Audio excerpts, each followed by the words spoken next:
एक समय की बात है। चंद्रगढ़ राज्य में मंगू नाम का एक बेहद चालाक और आलसी आदमी रहता था।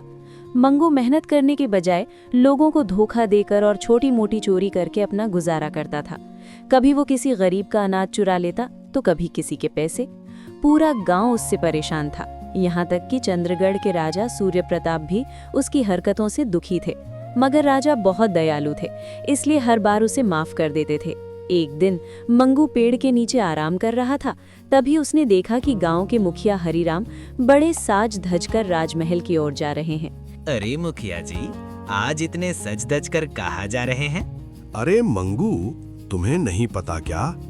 आज महाराज सूर्य प्रताप के बेटे राजकुमार आरव का 10वां जन्मदिन है।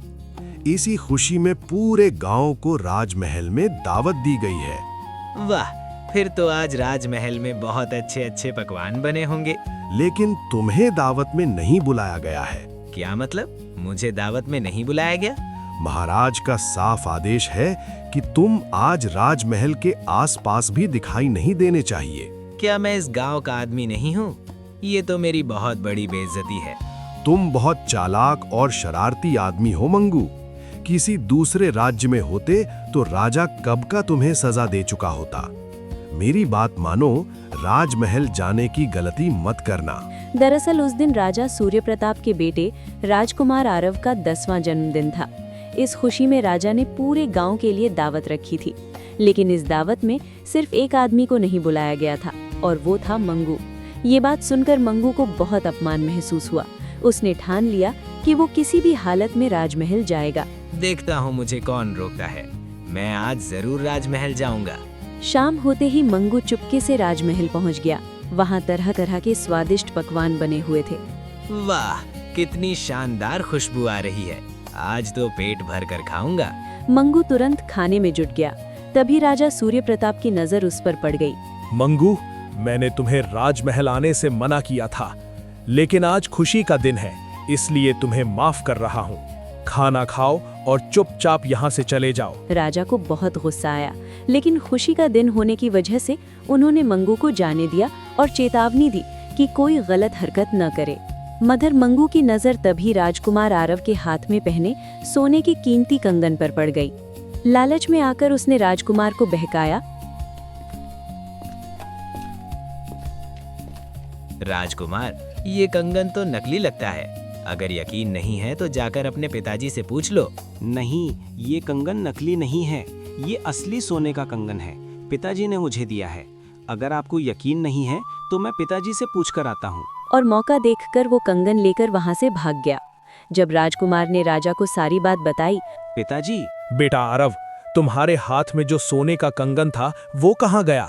जब मैं वापस आया तो मेरा कंगन गायब था। मुझे लगता है मंगू अंकल ही उसे लेकर भाग गए। क्या मंगू तुम्हें बहलाकर कंगन ले गया? तो राजा को समझते देर नहीं लगी कि ये काम मंगू का ही है। राजा ने तुरंत सैनिकों को आदेश दिया कि मंगू को जिंदा या मुर्दा पकड़कर लाया जाए। सैनिकों, मंगू को जिंदा या मुर्दा पकड़कर मेरे सामने लाओ। ये आदमी हर बार मेरी दयालुता का फायदा उठाता है। डर के मारे मंगू भागते भागते घने जंगल में पहुंच गया। भागते भागते वो एक पत्थर से टकराया और पास के एक रहस्यमयी तालाब में गिर गया। अचानक तालाब से काला धुआं उठने लगा और वहां से एक भयानक चुड़ैल बाहर आ गई। कौन हो तुम? अचानक यहाँ कहाँ से आ गई? डरो मत मानव, मैं कई वर्षों से इस तालाब में कैद थी। एक साधु के श्राप की वजह से मुझे यहाँ बंद कर दिया गया था। लेकिन आज तुम सोने का कंगन लेकर इस तालाब में गिरे हो, इसलिए मैं अब आजाद हो गई हूँ। मैं खुश हूँ, इसलिए तुम्हारी एक इच्छा पूरी करूँगी। चुड़ैल ने बताया कि वो कई सालों से एक साधु के श्राप की वजह से उस तालाब में कैद थी, लेकिन आज मंगू की वजह से वो आजाद हो गई है। खुश होकर चुड़ैल ने मंगू से कहा कि वो उसकी एक इच्छा पूरी करेगी। बोलो मानव, तुम्हारी क्या इच्छा है? तुम मेरी एक इच्छा पूरी कर सकती हो। मंगू के मन में बदले की आग थी। उसने चुड़ैल से कहा कि उसे राजा सूर्य प्रताप जैसा बना दिया जाए। तो मुझे राजा सूर्य प्रताप जैसा बना दो, बिल्कुल हूबहू।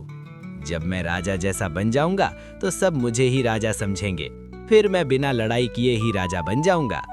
तुम चाहते हो कि तुम राजा सूर्य प्रताप जैसे दिखो? ठीक है, जैसी तुम्हारी इच्छा। लेकिन याद रखना, तुम्हारी आत्मा वहीं रहेगी। अगर असली राजा की तलवार से तुम घायल हो गए तो तुम अपने असली रूप में लौट आओगे। अब देखता हूँ असली राजा क्या करता है। चुड़ैल ने उसकी इच्छा पूरी कर दी, लेकिन साथ ही चेतावनी भी दी कि अगर वो असली राजा की तलवार से घायल हुआ तो वो अपने असली रूप में वापस आ जाएगा।